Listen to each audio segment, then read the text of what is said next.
ગીર સોમનાથમાં એસટી બસને એક અકસ્માત નડ્યો છે। અરીઠિયા નજીક ટ્રક અને એસટી બસ વચ્ચે અકસ્માત થયો। અકસ્માતમાં ટ્રક ચાલક ઈજાગ્રસ્ત થયો છે।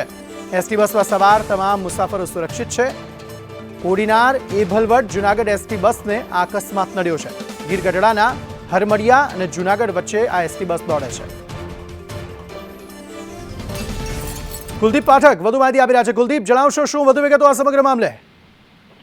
ચોક્કસથી અંકિત જણાવી દઉં તો કે કોડીનાર એભલવડ જૂનાગઢ જે બસ છે આજે વહેલી સવારથી જે કોડીનારથી નીકળી હતી, જે હરમડિયાથી જે આગળ જૂનાગઢ જવા માટે જ્યારે નીકળી બસ, ત્યારે અરીઠિયા ગામ છે, હરમડિયાની બહાર એક મુક્તિધામ છે તેની નજીક અરીઠિયાની અહીંયા જે વળાંક છે તે મેઇન રોડ ઉપર જે ટ્રક બેફિકરાઈથી આવતા એક ટ્રકે એસટી બસને ઠોકરે ચડાવી હતી। જોકે આની અંદર સદનસીબે કોઈ જાનહાનિ નથી થઈ, પણ જે અકસ્માત જે પ્રમાણે બન્યો હતો જેને લઈને અંદર એસટી બસમાં બેઠેલા પેસેન્જરોની ચીચિયારીઓ સાંભળી અને આજુબાજુમાં જે કોઈ પણ લોકો સેવાભાવી લોકો હતા તે લોકો પહોંચી ગયા હતા અને તમામ મુસાફરોને સલામત સ્થળે ખસેડવામાં બહાર કાઢી લીધા હતા।